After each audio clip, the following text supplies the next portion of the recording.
If you're a luxury brand watch aficionado and you're looking to compete with the likes of Omega and Rolex, the best way to build street cred might be to borrow it. And here with the details is Yahoo Finance's Pras Subramanian. Pras, I heard about this watch a while back when it was in the rumor stage, and now we have it. What's going on with this? So yeah, Jared, we're seeing, concerns about the economy here, but also watch sales booming, right? Latest data out of Switzerland shows that Swiss watch exports are up almost over 11% in March. Over $2 billion in value, which is kind of a big deal this early in the year. But yeah, we're seeing these watch collaborations kind of hit.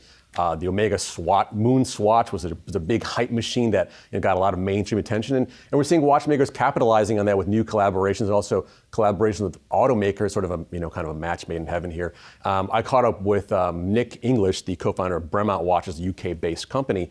Asked him about two of their newest designs, one with Jaguar, one with Williams F1, the iconic racing team. And I said, why are these partnerships, why do they matter? Why do you have them? What's so important about them? And here's what he had to say.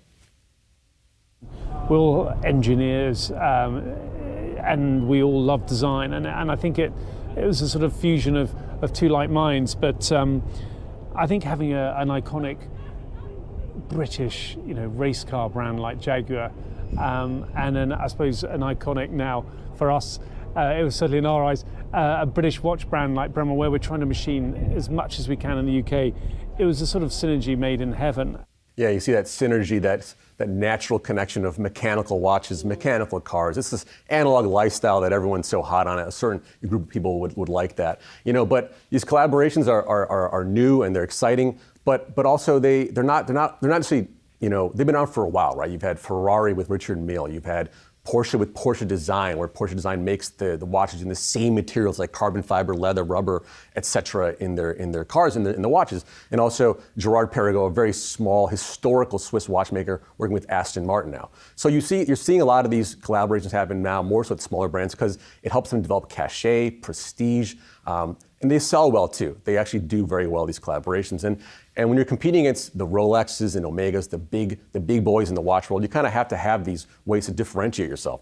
Well, and in the case of that particular watchmaker, Bremont is what it's called. Yeah, Bremont, yeah. It's definitely not as much of a household name. So this is a way, right? This is a way for them to sort of draw attention to themselves. Yeah. Exactly. I mean, they probably make less than 10,000 watches a year, whereas Rolex is supposedly making over 1 million, right? Wow. So supposedly. There's no official word on that. So I actually spoke to Nick about the excitement in the indie watch world and why it's such an interesting place to be. And here's what he had to say.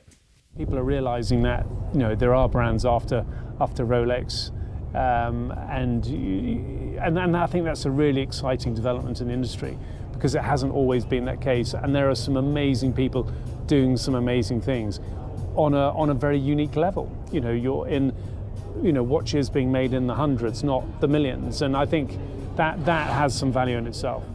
I think that limited quantities thing is a big deal, because they can actually make watches in limited quantities and still make money, whereas the big boys can't actually do that. They still got to sell a lot of watches. So a cool space to watch these independent watch brands, and they're innovating and making cool things, and it's an exciting space to be.